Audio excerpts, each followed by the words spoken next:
নমস্কার। আজ আমি কবি জীবনানন্দ দাশের একটি কবিতা পাঠ করে শোনাচ্ছি। কবিতার নাম আবার আসিব ফিরে।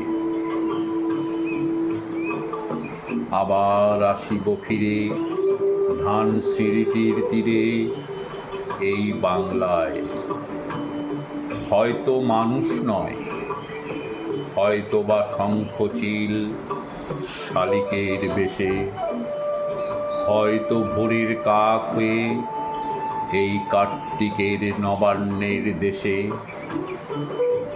কুয়াশার বুকে ভেসে একদিন আসিব এ কাঁঠাল ছাওয়ায়।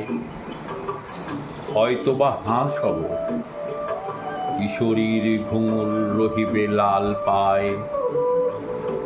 সারাদিন কেটে যাবে কলমির গন্ধে ভরা জলে ভেসে ভেসে। আবার আসিব আমি বাংলার নদী মাঠ ক্ষেত ভালোবেসে। জলাঙ্গির ঢেউয়ে ভেজা বাংলার এ সবুজ করুণ ডাঙায় হয়তো দেখিবে সে সুদর্শন উড়িতেছে সন্ধ্যার বাতাসে। হয়তো শুনিবে এক লক্ষ্মী পেঁচা ডাকিতেছে শিমুলের ডালে। হয়তো খয়ের ধান ছড়াতেছে শিশু এক উঠানের ঘাসে রূপসার ঘোলা জলে।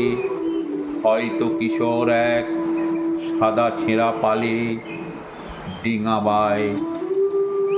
রাঙা মেঘ সাঁতরায়ে অন্ধকারে আসিতেছে নীরে, দেখিবে ধবলি বক আমারেই পাবে তুমি ইহাদেরই ফিরে। নমস্কার।